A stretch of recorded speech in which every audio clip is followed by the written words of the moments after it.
lunch. My name is Mark Hughes. I'm the co-chair of the Ethics Committee at the hospital, also a faculty member in the Berman Institute of Bioethics. So this is a monthly series that we have, co-sponsored by both the Ethics Committee and the Berman Institute. And we have co-sponsors today as well that you'll hear about. First, I wanted to just turn it over to Gail Miller in the continuing medical education. She has to give an announcement about recording attendance. We need everybody to say that they're here because that helps us with our accreditation for sponsoring this.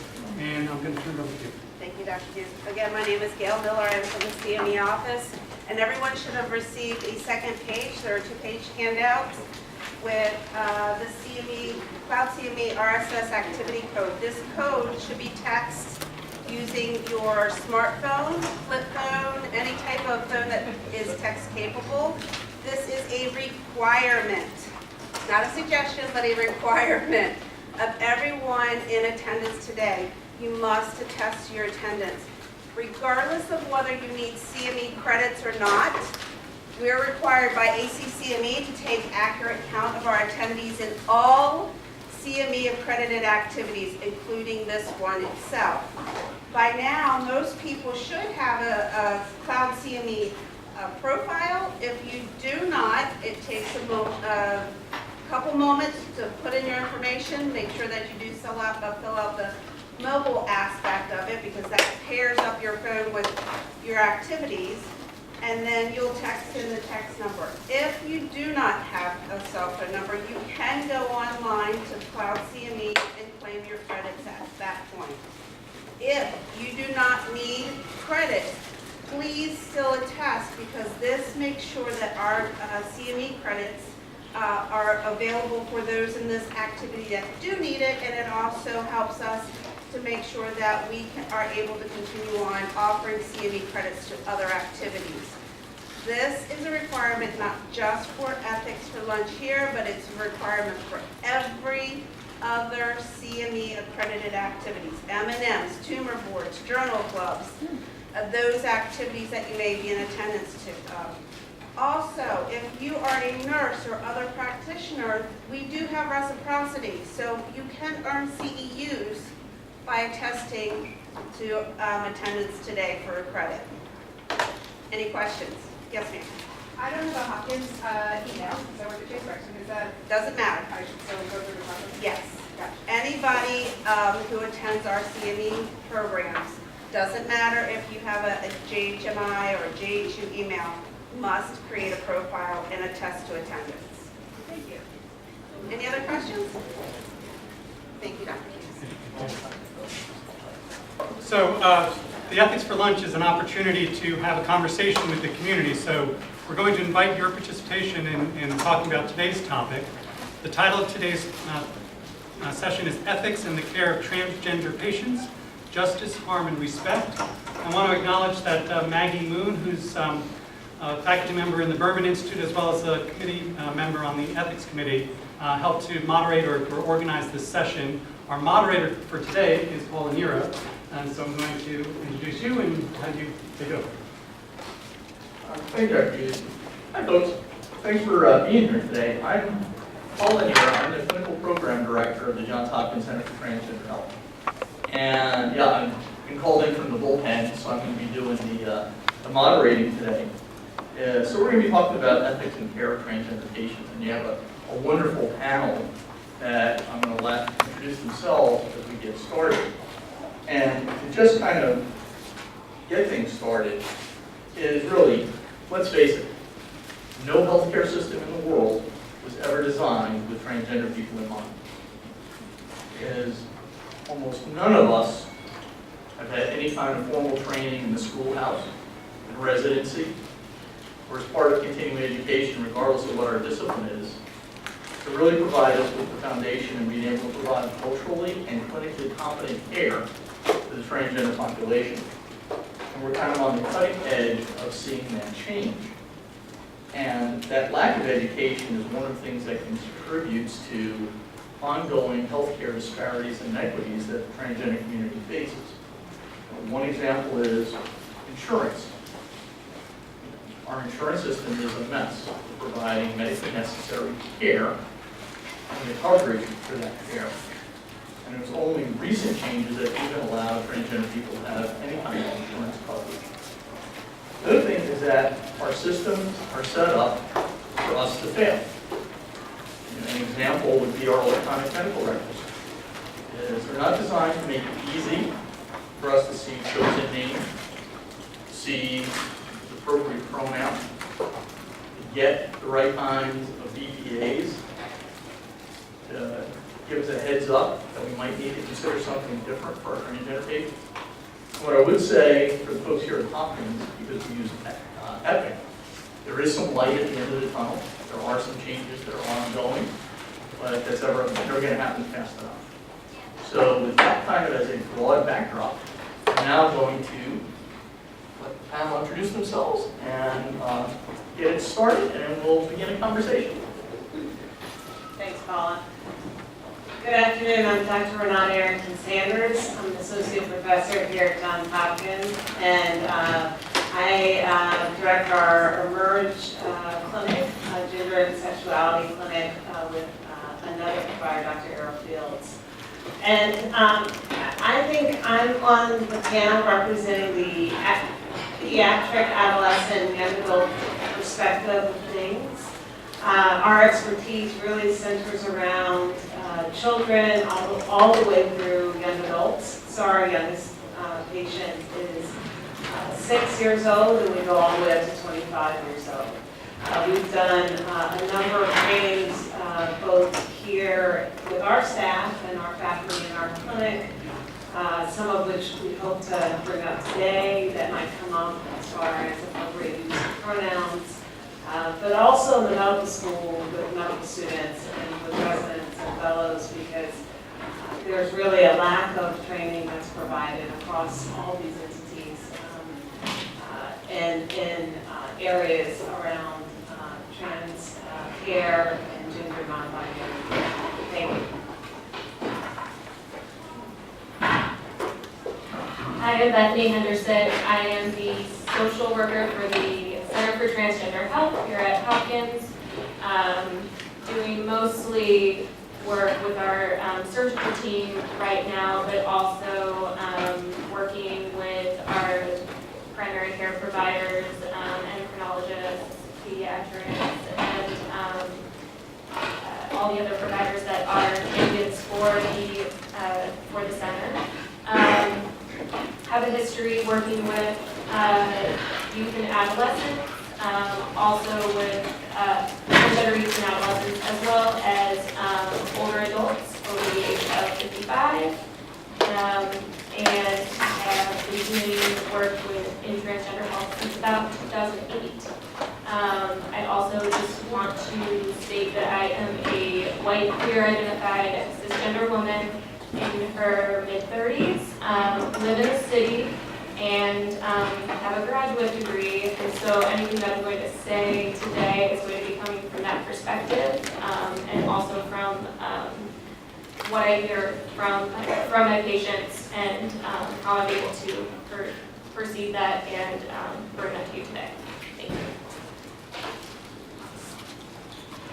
Hi everybody, my name is Jennifer Glick. I'm a postdoctoral scholar in the Bloomberg School of Public Health.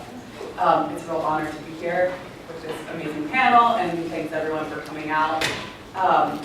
I work with the LGBT Health Working Group, which is housed within the School of Public Health, but working to be collaborative across schools and disciplines. And we do a range of projects.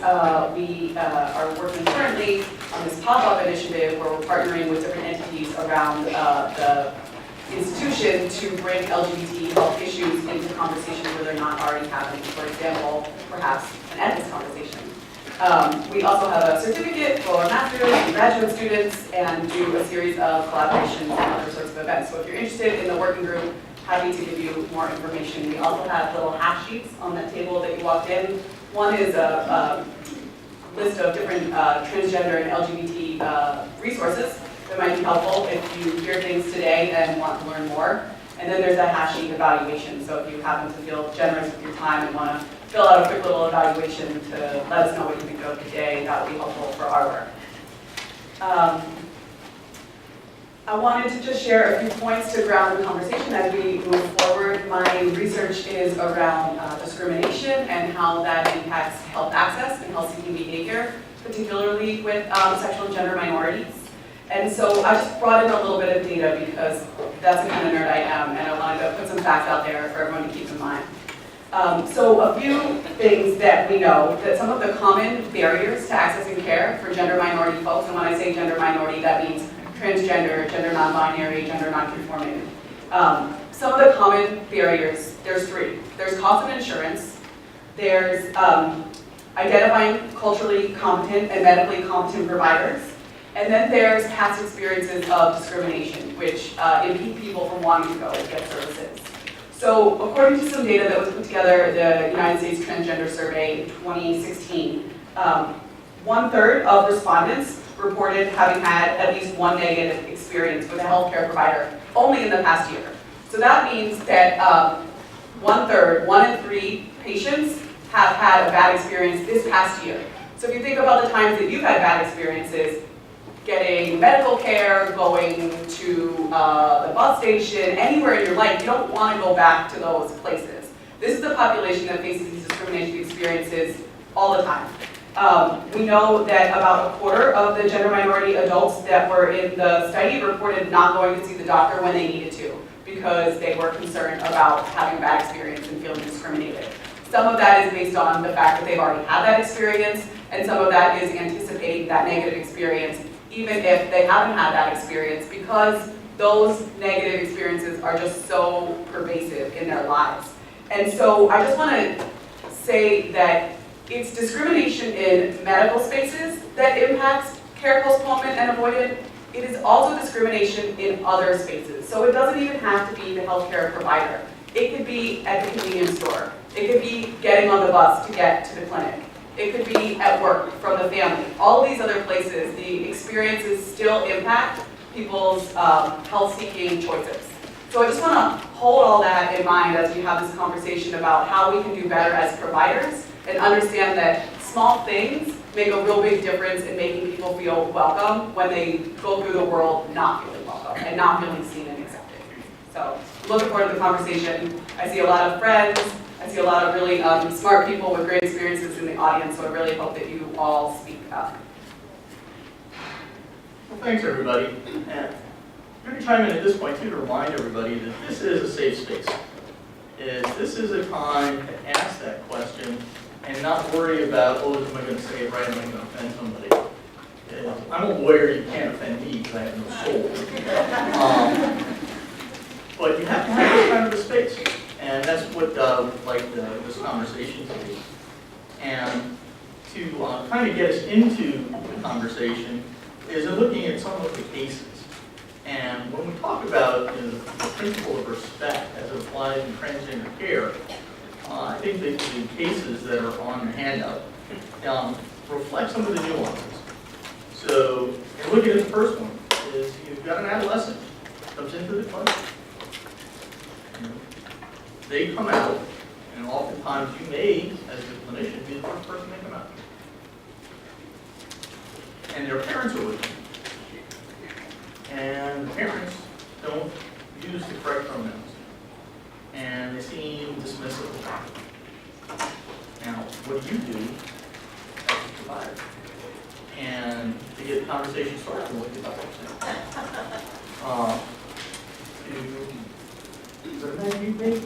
Yes, it's not uncommon. So I think maybe we can take a step back. I really wanted to have an adolescent-specific case. We often think about the end point, and we don't think about the beginning and everything that we're saying. And that's why I really like the area that we focus in. But when you think back to the adolescent, the first question that comes to mind is, what's your responsibility as a provider as far as disclosing their gender identity to their parents, right? Even before now, we have a case where the gender identity has been disclosed, but what's your responsibility? And so I think to be mindful that when you think about concepts related to sexuality, gender identity is not related to sexuality, but we could infer from concepts related to sexuality, contraception, confidential services that we provide to adolescents in the state of Maryland, there is some coverage there for adolescents regarding disclosure. We'll start there, okay? Now, it's a little bit tricky when you start to provide care to an adolescent around gender identity. Across the country, every state is very different. And often, when you have an adolescent, and I can take this step even further, their adolescent parents, their parents are dismissive of their gender identity, using inappropriate terms. Now what happens if you see that the adolescent has so much gender dysphoria that they need treatment, and they need emergent treatment. They need treatment as soon as possible. In Maryland and most states, parental consent is required for that treatment. So what's the responsibility as a provider to provide that safe space to that youth? And so I'll start with just pronouns. I think it's appropriate. I am the adolescence provider. And I do work, I don't believe in parentectomies, meaning you cut off the parent, you turn them off. I think parents are still key and important. I'm a parent myself. So I've got 2 kids. And I hate if anyone cut me off, right? But I think that when I am caring for that adolescent, they're my patient.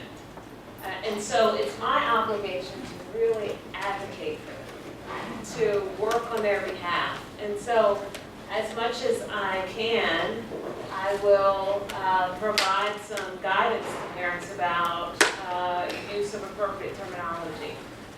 And you get into various conversations around cultural beliefs, religion, around social acceptance, family acceptance, etc. And what we do, we go back to the literature. We say, regardless of how you feel, the evidence is clear. Family acceptance, however that spectrum may be, from the use of appropriate pronouns to trying and making a mistake, family acceptance is what works. The evidence is clear. Youth that have family acceptance do better than youth that do not. So even if you don't quite get it or you don't understand, trying to engage with the adolescent, with the teen, around their preferred name and their preferred pronouns is most effective. And that's the conversation I have with parents. And then I will, if the parent it happens all the time, the parent's misgendering their child. And I'll say, you mean she, right? You mean Bonnie. Just trying to be as thoughtful as possible. Sometimes I'll touch them, put my hand on their hand. You mean, let's try to use the appropriate terms. And there's sometimes you can get on that commonality of you want what's best for your child. I want what's best for your child. Let's try to work together with that regard in mind. It may not make sense right now, but let's try to work together with that in mind. So I think that's where I start. I think it brings up a whole other group of questions around youth that are seeking services and their parents are completely dismissive and completely not on board, and how to handle that in a different way, and what else to think about. Well, segueing to that is, how would you approach the situation where the parents just outright refuse to accept the adolescents? Yeah, so I think we have had youth come in often without their parent for that reason. A number of these youth are displaced because they've been kicked out because of their gender identity. And we will spend some time, I think I saw our social worker kind of walk in and out at one point, but our psychologist and social worker talked to an adolescent last week about emancipation. What are the options from a legal perspective, from a a medical perspective, what are their options? And then also come up with a plan with them to try to give them as much of a safe space as possible that we can provide, even prior to that emancipation and working towards that. But we sometimes do have to have those types of conversations because this is a serious matter. It's really critical that we treat these youth appropriately. One of the things is just to take a second, when we talk, in the case, we talk about gender dysphoria, is that is the stress that arises when your gender identity, and that's your sense of yourself in a gendered way, whether it's male, female, non-binary, non-exclusive, one way or the other, doesn't align with your anatomy or the way the world's interacting with you. Because anybody want to say or argue that we don't interact with each other in a very gendered way? Didn't think so. So that's in the medical issue that comes up. Being transgender is not a mental illness. It was taken out of the DSM the same way that being gay was taken out of the DSM. And the takeaway from all of that is a reminder that we use psychiatry to label people who are different as sick. Because we can label you as sick, we can treat you differently, and we can take away your rights.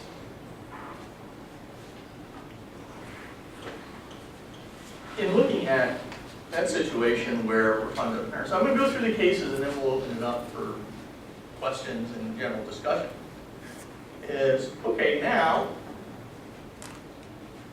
you're here over in the Children's Center and you're taking care of a child. Doesn't necessarily have to be a transgender child or a gender non-conforming child, just a child. And now their parents want to come in.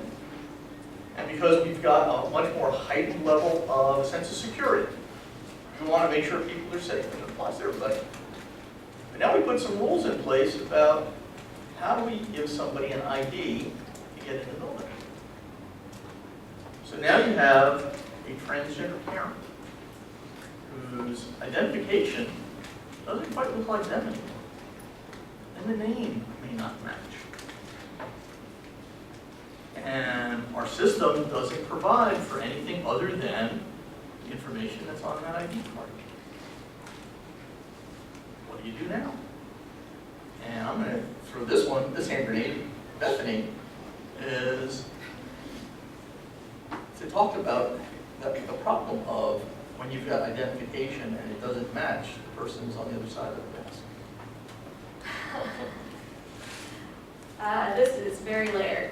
So I think the first thing that absolutely needs to happen is, if this is the policy, is you need to get some good trainers in here and train the security staff on gender identity and gender expression 101. This has happened at another place that I used to work, and we were able to do a lot of training in small groups with the contracted security folks on how to greet people, how to not use honorifics, to basically to assume what someone's pronouns may be based on what they look like. And while doing that, gotta get the policy changed. And I know that this is a very large institution that probably has takes a very, very long time to get policies changed. But I think starting from a place where we get the security folks to have bands where they can you can write in the name that you want, your name, not the name that may be on your state ID, or, and also pronouns. Because I think one of the things that we all neglected to do on this panel is to provide our pronouns as we were introducing each other, and I think it's incredibly important.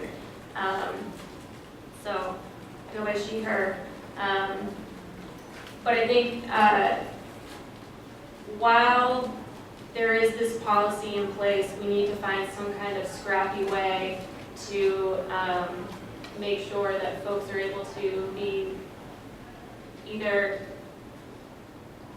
talked in their last being using your last name with no honorific, if that's the case, or being able to write in with a Sharpie instead of just printing out what is on someone's ID. Because I mean, think about IDs and like whose actual address that they're living at right now like matches their state ID. Like not a whole lot of folks. So it's the same with folks that gender identity may not match what their sex assigned at birth was. And a lot of times it's a daunting process to get your documents changed, depending on what state. In Maryland, we are very lucky that the process is a little bit easier than places where they have mandatory surgical requirements. We don't have that here, but it can be an incredibly expensive process for someone to change all of their documents, to have their name and gender marker changed. So in the interim, we need to accommodate all folks. And not everyone who identifies, there are people who identify as cisgender who don't use the name that is on their ID card. They may use a middle name, and they don't identify with the first name. So we need to have this policy for everyone. But I think the most important thing is training for the security folks, because what we don't need is for someone to look at what someone's picture on their ID from like 10 years ago looks like, and they're going and like checking and they don't see someone matching who is in front of them, and neglecting them to come in. So I'd say basic training while we're able to also work together to put some policies in place. And I think that this whole panel has a wealth of knowledge and a wealth of folks here know folks that we can get these things at least like pushed forward. Does that answer your question? Yeah. Okay. Can I comment? Yeah. Yes, Bethany, I think you're exactly right. One of the things that we do when we train, and by the way, my pronouns are she, hers. Thank you for clearing that up. It's to really, there are two things really. One is to ask permission, and two is to acknowledge. So that's what we tell our trainees when we train with them. So one, asking permission. Tell me, what name would you prefer me to use when I talk to you? And then to acknowledge. So we've had situations, and some of the situations are really around our nursing staff and other staff that are required to use the name assigned at birth. And that's when you can acknowledge. So-and-so, I'm really sorry.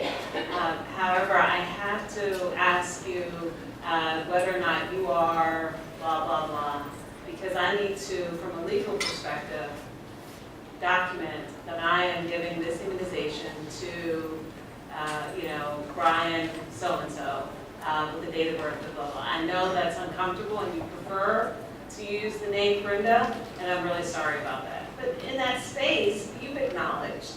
And then you've acknowledged the person that given the system that we're in, we have to use this one legal or natal name, but you've acknowledged that their preferred name and preferred pronouns are different. And I think that gives individuals a feeling, a sense that even if, yes, we need training, we need systems to change prior to that this is a safe space. So there are other ways that you can actually help individuals to feel safe.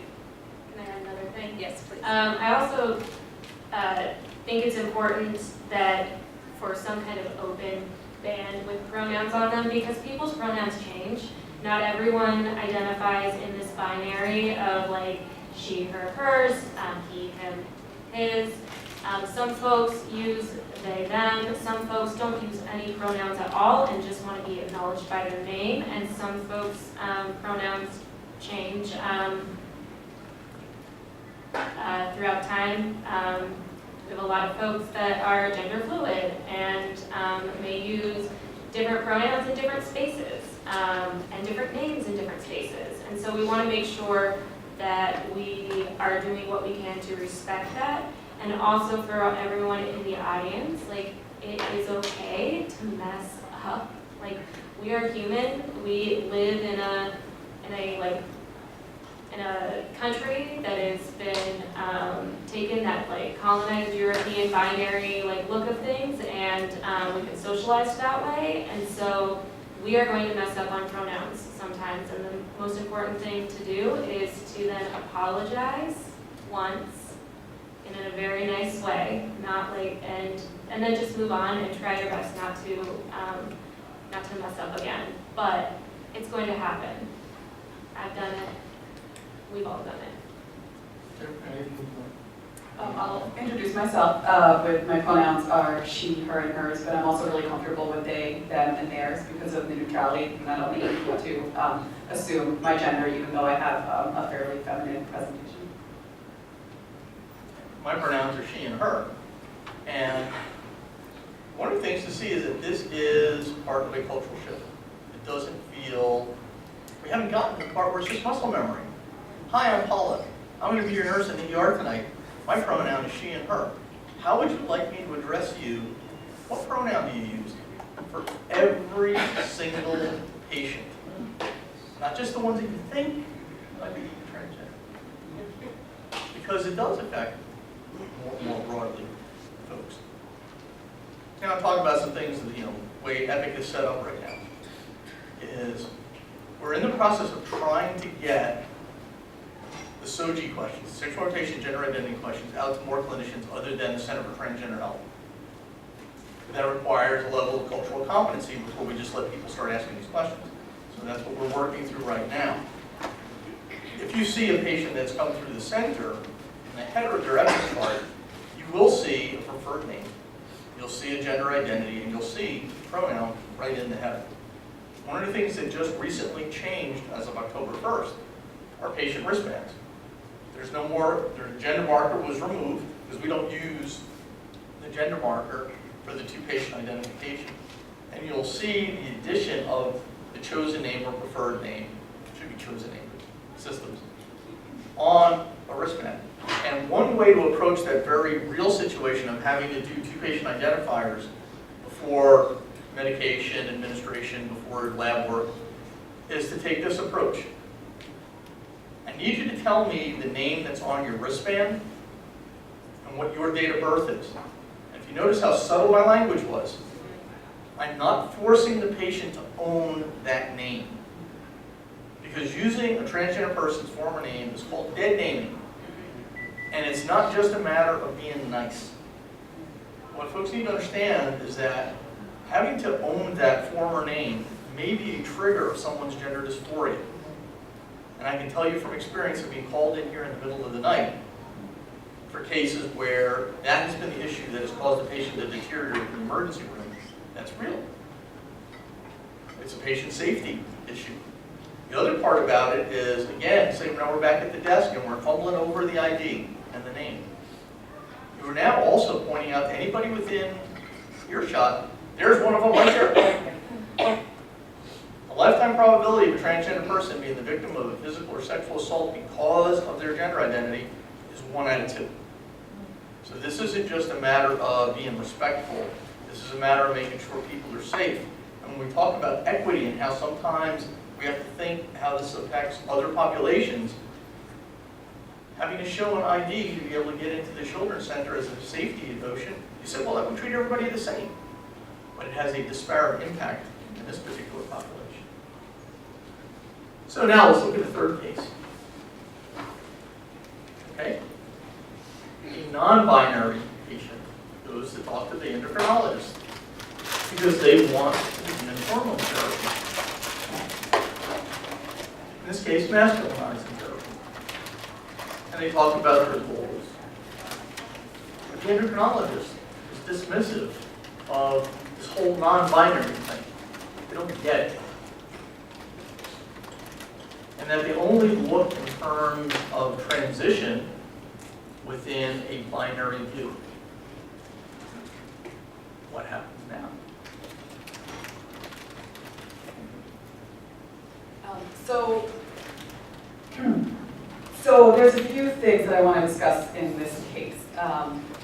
One of them is the need for individualized care. So we are lucky right now in the walls of Johns Hopkins where there's so much amazing medical research that's done here.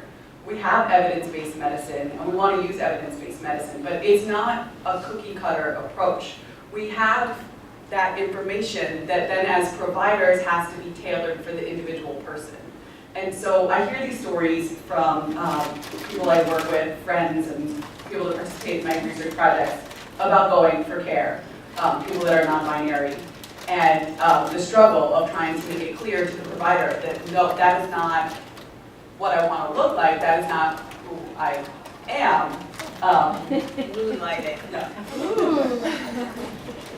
But that people have individual goals for their medical care, and that is true in gender-affirming care as much as it's true in any other kind of care. And so it's really important to work with the patient to understand what those goals are and to get there in a safe, medically sound way. We know that so many people that need hormones are accessing those hormones outside of medical spaces because of all of the barriers we've already talked about in accessing that care, and because they might get there and then still not get their needs met. So people are buying hormones on street markets, they're sharing prescriptions, they're ordering prescriptions online, and I think what's really one of the takeaways there is this is critical care and people will do what they need to do to get the care that they need. And I applaud that. I mean, I think it's incredibly creative and self-reliant to get your needs met. And I also think that we can do a lot better and make it a lot safer for people to do that in a way that doesn't cause them harm. So that can look like within our medical systems, doing a better job understanding that there are more than two options for gender, and that gender expression and the gender-affirming care can have a whole range of goals, and the way that I want to be a woman is unique to me, and the way that somebody else wants to be a woman could be unique to her, and whatever somebody's gender goals are unique. And there are ways to help people achieve that, and there are ways to help people's expectations be accurate for how that can go. So I think it's really important that we open up our minds and do that sort of difficult process. If you haven't already been exposed to this, if you haven't already thought about this, it might be uncomfortable while you're going through the process, and that's normal. And I just encourage everybody to do it yourself, to support your colleagues in starting that process, and then going through the uncomfortable stage to the stage where we can all offer the best possible care to our fellow humans. Is it okay if I add on to that? So another thing, as you were talking, one of the things coming back to these barriers around insurance that comes up, and just in general, when we talk about transgender folks, there is no right or wrong way to be transgender. Not everyone who is transgender seeks healthcare, or people, there are different terms, and I try not to use the word transition, but I know a lot of my patients use it, so that is why I will use it today. But there are people who socially transition, which is in the way that people present themselves to the outside world. There are people who legally transition, and that's what we were talking about in regards to IDs and changing names and gender markers legally. And then there are folks who you can medically transition, and that may mean hormones. That may mean different types of surgeries. When we're talking about non-binary folks, specifically, some of the issues that we run up against with insurance is that some folks want chest surgery to remove to remove breasts and have a bilateral mastectomy. And I tried like not to use masculizing or feminizing when talking about non-binary folks in case, unless they use those terms first. But a lot of folks, they don't want to be on hormones, but they know that this is something that they want to do, and they may experience dysphoria about, and they may bind their chest and are ready for surgery. And the insurance companies are very binary in the way that they understand things, and sometimes we have issues when it comes to having to educate the insurance companies in order to pay for someone's care, and that can really prolong the process.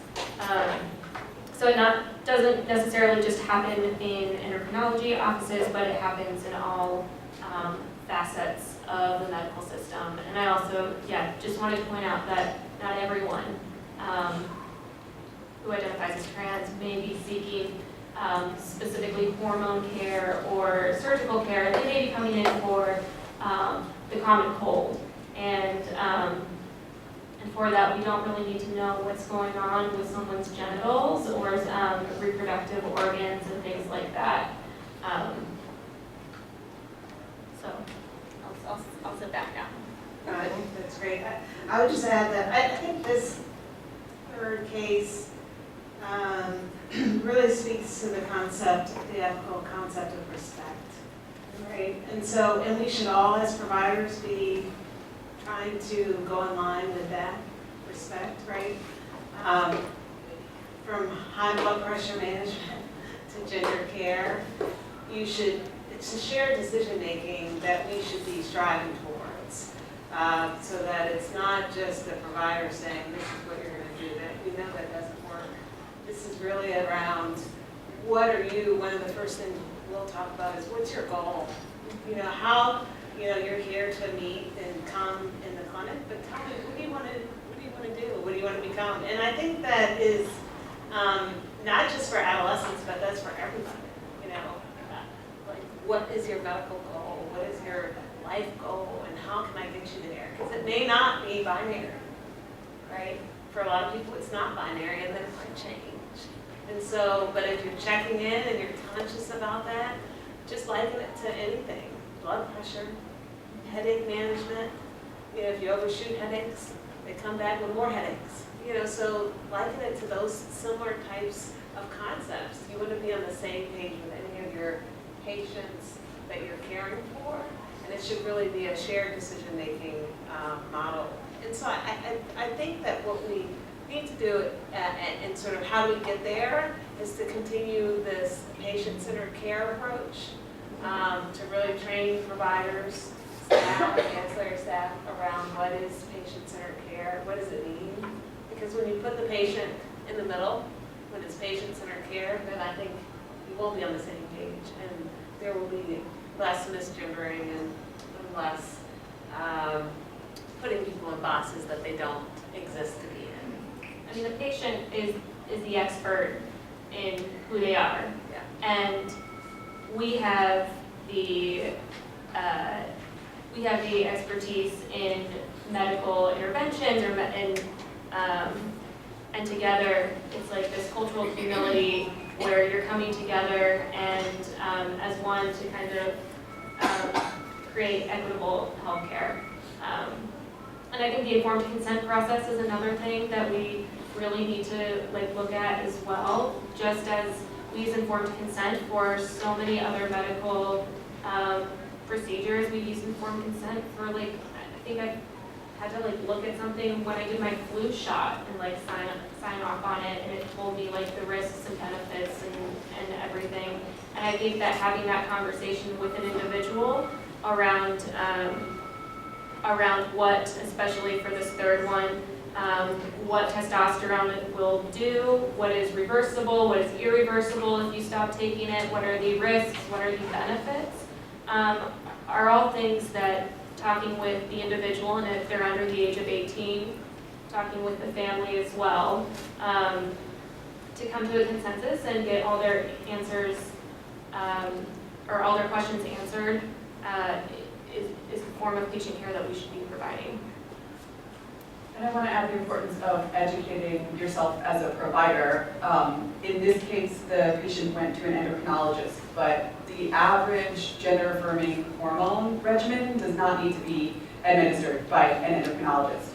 It's fairly basic primary care, and more people are moving to a model of providing that sort of care in the primary setting. And so it's important that providers in all spaces educate themselves on this body of care so that we don't create additional steps that people need to take to get to the care that they need. And as we talk about patient-provider communication, there's a piece around education that comes in there. It's really meaningful to someone when they come in, and the provider has a working knowledge of what their health issue is. Even if you need to go and review some things before providing the care, demonstrating that you have that knowledge and demonstrating that you're willing to get that knowledge makes a big difference. I hear a lot of stories of people that say they have to teach their providers. So, I don't want to go to my care provider and teach them about medicine. I expect the provider to know about medicine. I'll teach them about who I am and what I need. And that's where the communication comes together in the ideal sense. One of the things to touch on in what you said is language. We want to speak to how language is important and how it's evolving when we talk about taking care of transgender folks and what words we use. So the one thing that I'll use to just kick it off is if the word sex change or the term sex change is in your vocabulary, get it the hell out of your vocabulary.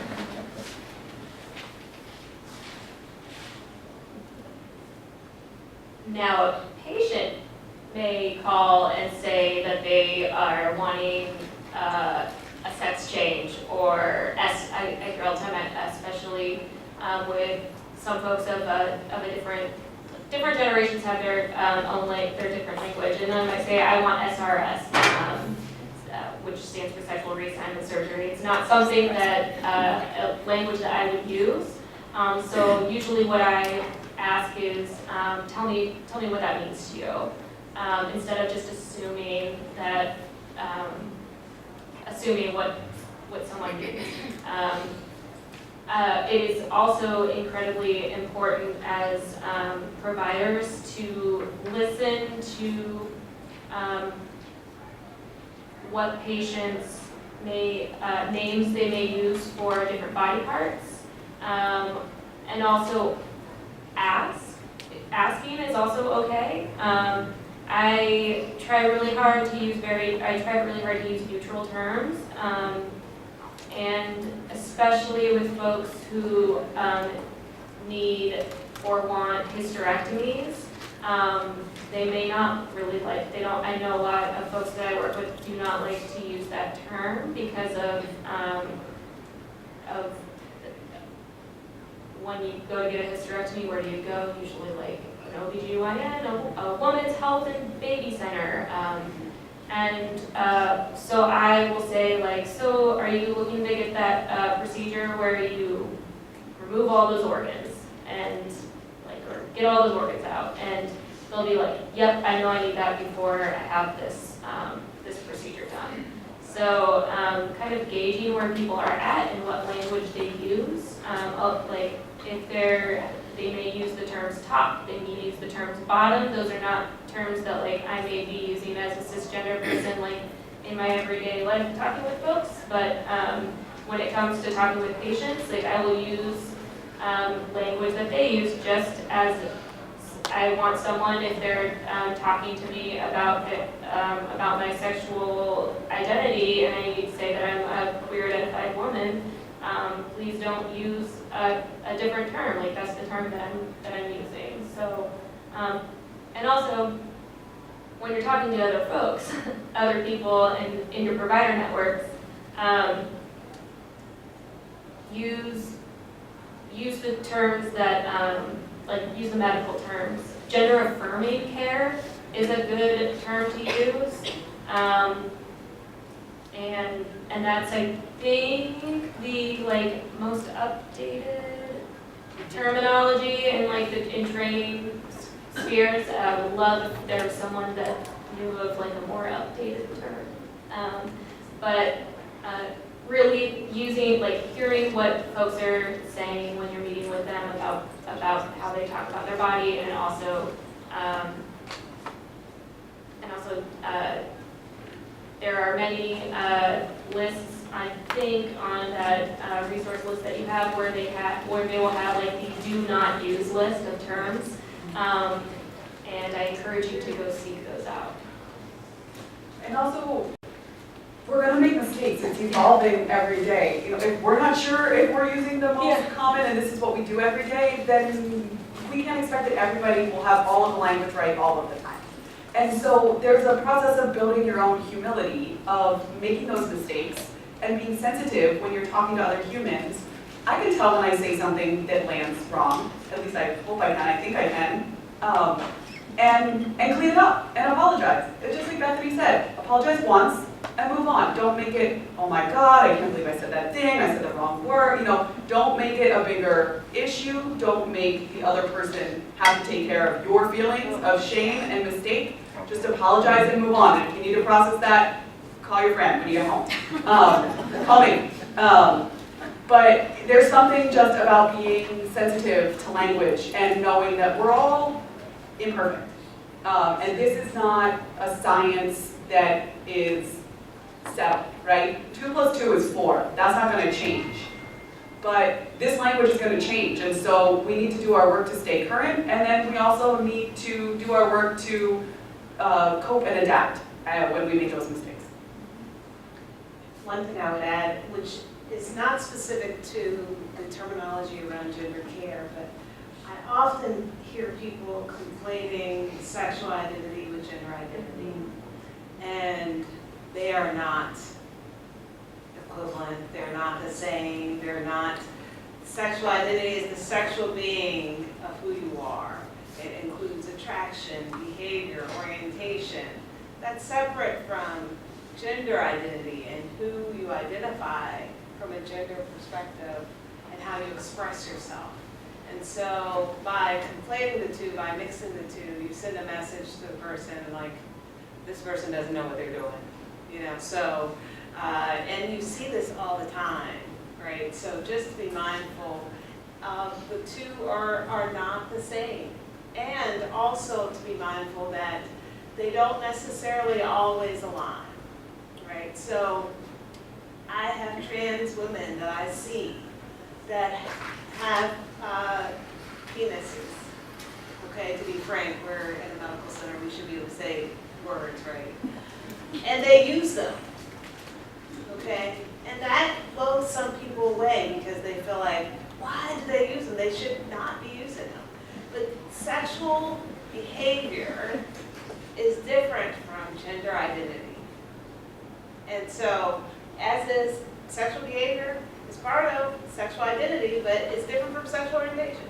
So we have to get rid of sort of labeling people, making assumptions about people just based on their gender identity, because I think it happens too often. So I just wanted to put a plug out there. I know we weren't headed in that direction, but I think it's really important. When you're thinking that these conversations have a general direction of talking about the topic and what people find is important, the one comment I'll make and follow up to something that folks had said is to just talk about the transgender broken arm syndrome. This syndrome is when transgender people show up for care, and no matter what their complaint is, the provider focuses on their transition status, and often that translates to, what have you got between your legs? Right. And I use the example of a transgender woman who's played soccer and breaks her ankle during a soccer game, comes to the ER, and as soon as everybody finds out it's a transgender woman, instead of focusing on the broken ankle, it's what hormones you're on, have you had surgeries? And we need to do a physical exam. And it removes the context from what the care really is. The other piece of this is an automatic knee-jerk reaction to tell the transgender person they need to stop taking hormones. Oh, well, you broke your ankle because you're taking estrogen. No, I broke my ankle thankful because some idiot tackled me. But those are the things that many transgender people encounter when they come to us, because out of our general lack of knowledge about the situation. And with that is now open it up for what's the burning questions that are on your minds? And I think we've got someone who's coming around with a microphone. And just to add to what Paula just said, you don't always have to do a genital exam. So, especially not during the first visit, right? Unless it's necessary, right? So I think you don't necessarily have to pull down the sheets on the first visit unless that is, because that's in the message too. So let's get away from that. So I wanted to go back to the first case, because I think as you read it, it assumes that the parent is sort of summarily dismissing the concerns that this patient is providing, but as a psychiatry resident, I've seen patients in sex and gender clinic who are adolescents who have been brought in by their parents, and the parents are saying, well, this is the first time I'm hearing about this, and I'm afraid that if I go down this road, my son or daughter is going to regret this. And I wonder how you would help them navigate this in terms of determining this is gender dysphoria, the treatment is this patient should transition, versus is there something else going on? So every patient is different. So you really have to assess this on a case-by-case basis and see what the concerns are and see where the adolescent is. I guess my question would be, like, what would be red flags for you that this is not a patient you would transition? Right, so in that first assessment, most of our patients we spend like 1 to 2 hours with them. We get a good history about how long their gender permanence has occurred or when did it start. We talk about childhood experiences. We talk about barriers to disclosure, or if they've actually disclosed to other individuals. And then we talk separately and with the families, so to get their sense of what their concerns are, and what are their fears, what are their concerns, their concept, their ideas. A lot of people have some misconceptions about trans youth, as well as gender non-binary youth, as well as the process, as well as transitioning. They have all ideas, so we've got to unpack a lot of that. So it's not as simple as, give a medicine or not. It's not as simple as just stopping puberty or not, because we really have to assess the situation before we can actually move to that step. We have, a lot of these kids, they present, as you well know, with very complex psychiatric illnesses or depression, anxiety. We have a number of autistic youth, a number of youth that are on the autism spectrum. And so we've got to unpack a lot of different things to figure out whether or not the person that we're seeing has gender dysphoria and how best to treat them for the gender dysphoria. Some cases there is an urgency, right? Often we can take some time to really address and to figure out the best approach for each individual.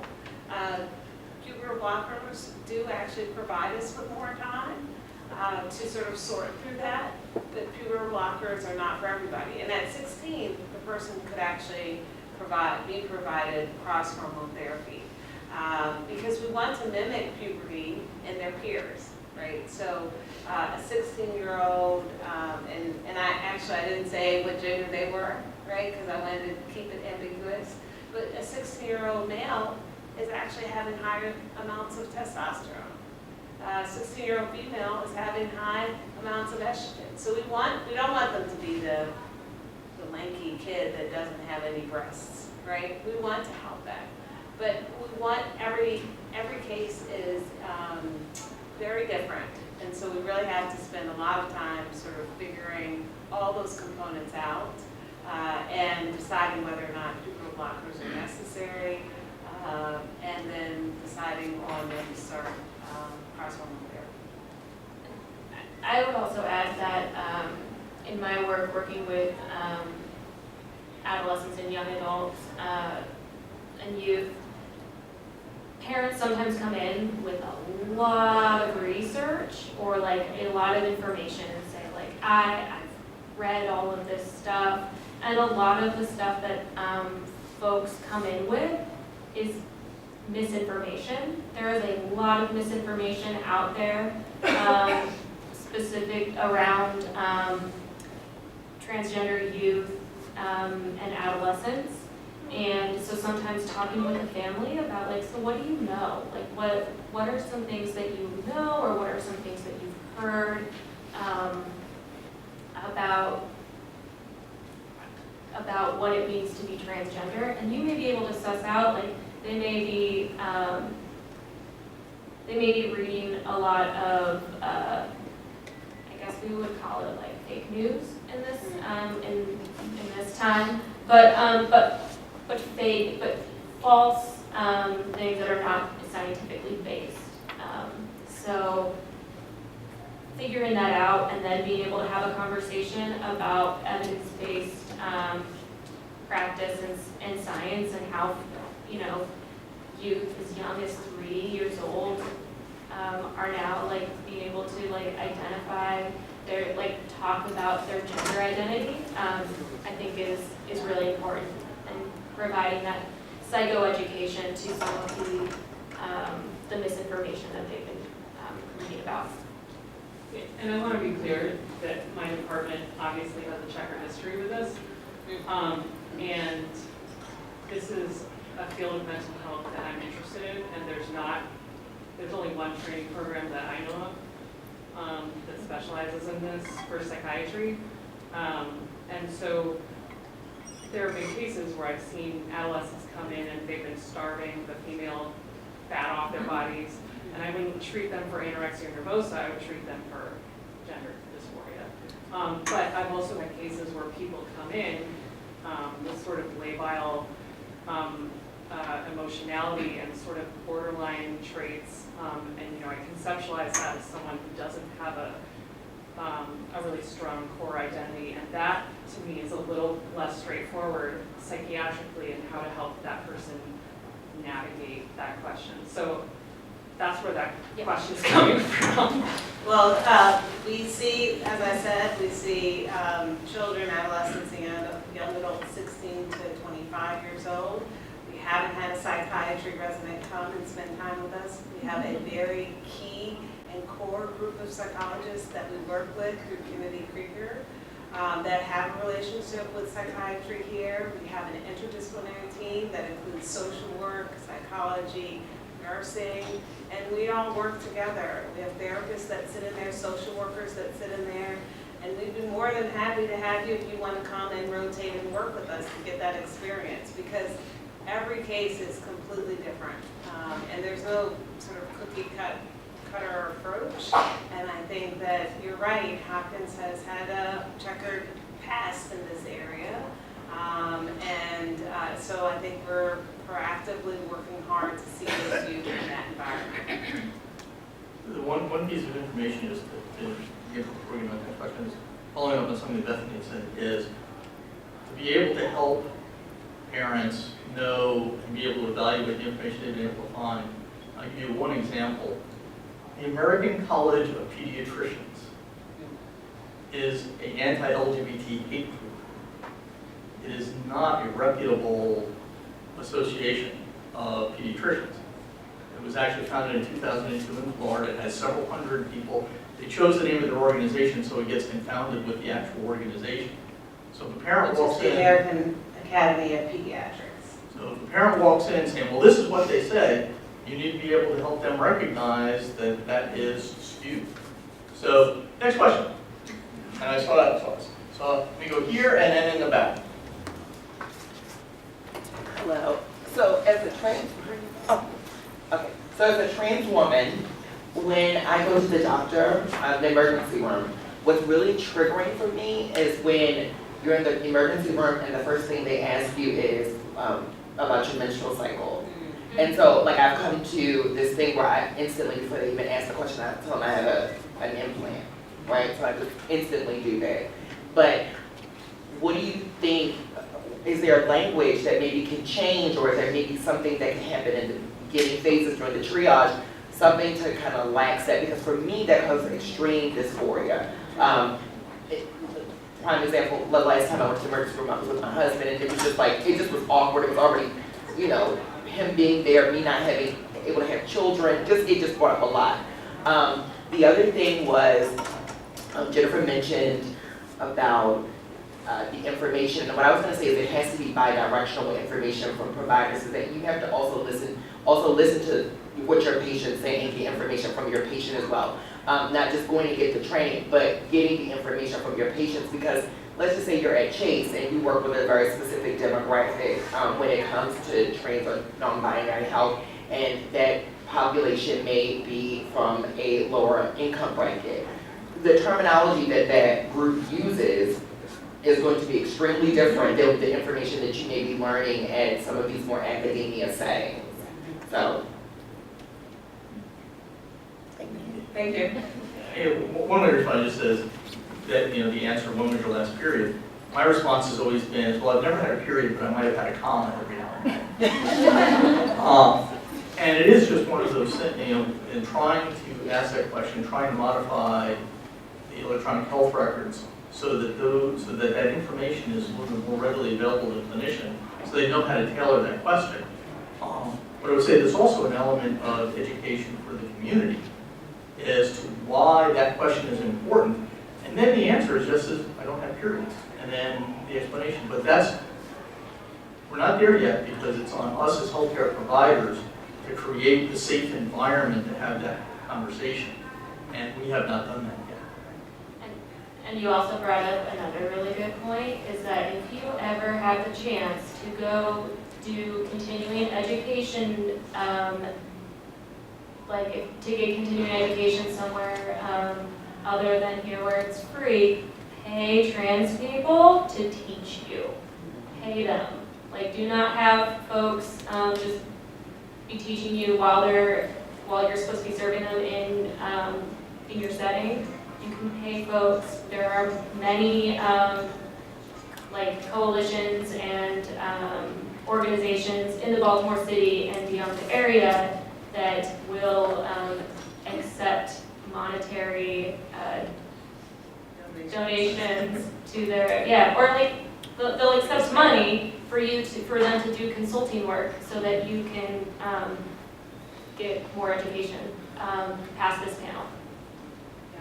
Yeah, I think, Paula, you bring up a good point, because I think it is bi-directional education, and I think that the providers, from a provider's perspective, providers are thinking about, get the urine so we can make sure someone's not pregnant, so that we can get the x-ray so we don't do any harm legally, all right? So in a sense, they're saying to you, I'm worried that you're pregnant because you're an attractive female and you are with your husband, and we want to make sure that you're not pregnant, right?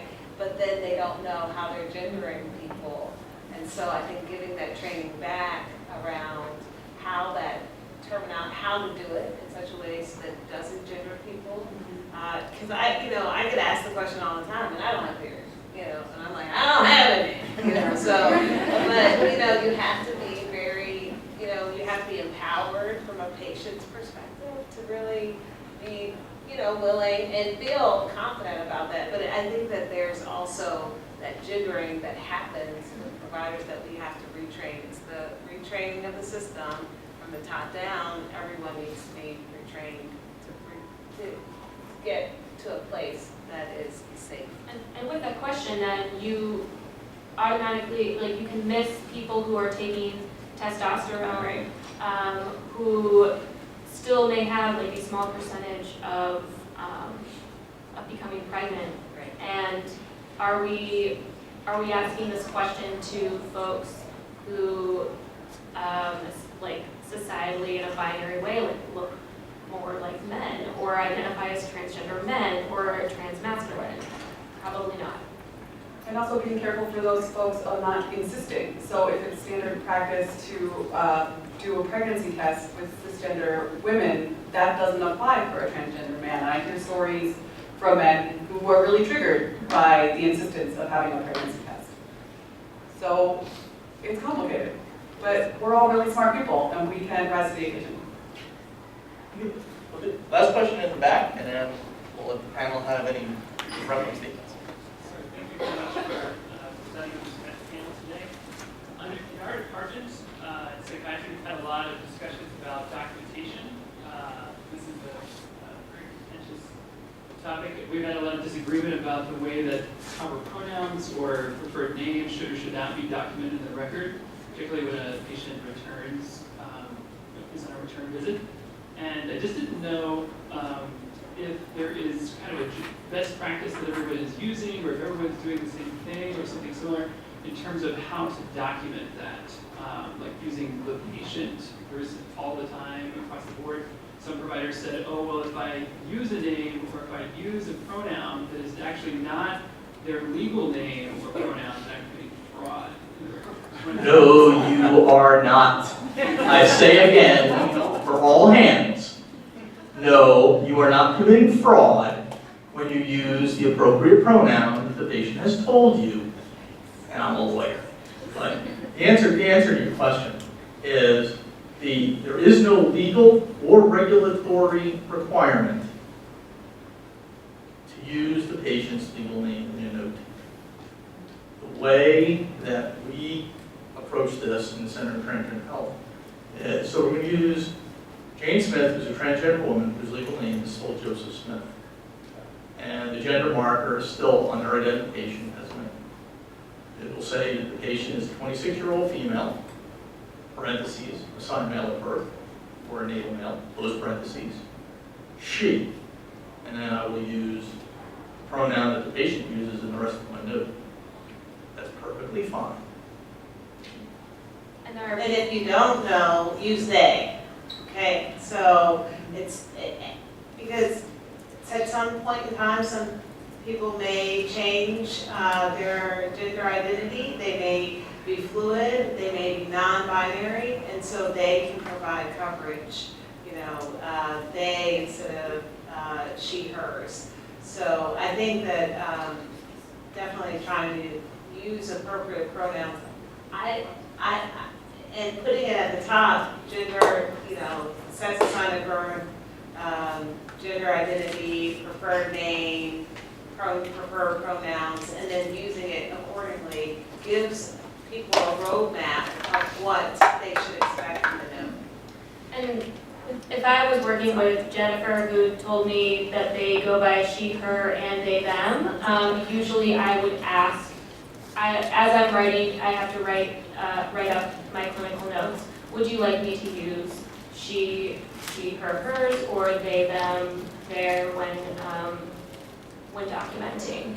And then I will make a note about that, because some folks have multiple pronouns, or use multiple pronouns, and all those pronouns may be in the chart. So it's always good to ask. And I guess I'm going to just keep an eye on the clock. We'll ask our panel if they've got any final comments they want to make. I know I will speak for myself, because I'll hang around afterwards if folks have questions. I'll also hang around if anyone wants to come talk. I want to thank everybody for today, everyone for coming out, and all the folks up here on the panel. It's an honor to be up here. And my closing thought is just around providing individualized care to people and understanding who people are. We come through the world, we're race, we're class, we're gender. It's a complex world that we live in, and those experiences come with us, and so let's just honor that for each and every person and provide care that's evidence-based, that's medically appropriate, and that is culturally relevant for people in all of the ways that we exist. I also want to say thank you, and I feel very humbled to be on this panel. panel, as I have not even been here a year at Hopkins. I am going to summarize what you just said by my mantra that I tell people, that is every body is different. So yeah, every body is different is kind of what I use when working with folks. Okay, thanks to the Berman Institute for putting this together, and Maggie Moon. It was great to be a part of this panel. I do think, just bringing home one point that was made on the panel and one point made in the audience, is that when we care for individuals that are trans or otherwise, to really think about not only their gender identity, but all of their identities. So their African American identity, their living in Baltimore, their socioeconomic identity. We use an intersectionality framework that we can take into account that every person is different and every person is unique. And my experiences in Baltimore are very different from Bethany's, very different from Jennifer's, very different from Paula's. And that we have to be centered in that, or else we'll miss the boat. And I also want to thank everyone for being here. Thank the Berman Institute and organizations for putting this on, and thank the panel, who did a really great job. And the point that I'll leave you with is this, is that as we talk about levels of comfort, when we're talking about taking care of transgender and gender nonconforming folks, it's okay to become uncomfortable. What is not okay is to allow your discomfort to impact the quality of care that you provide. Thank you.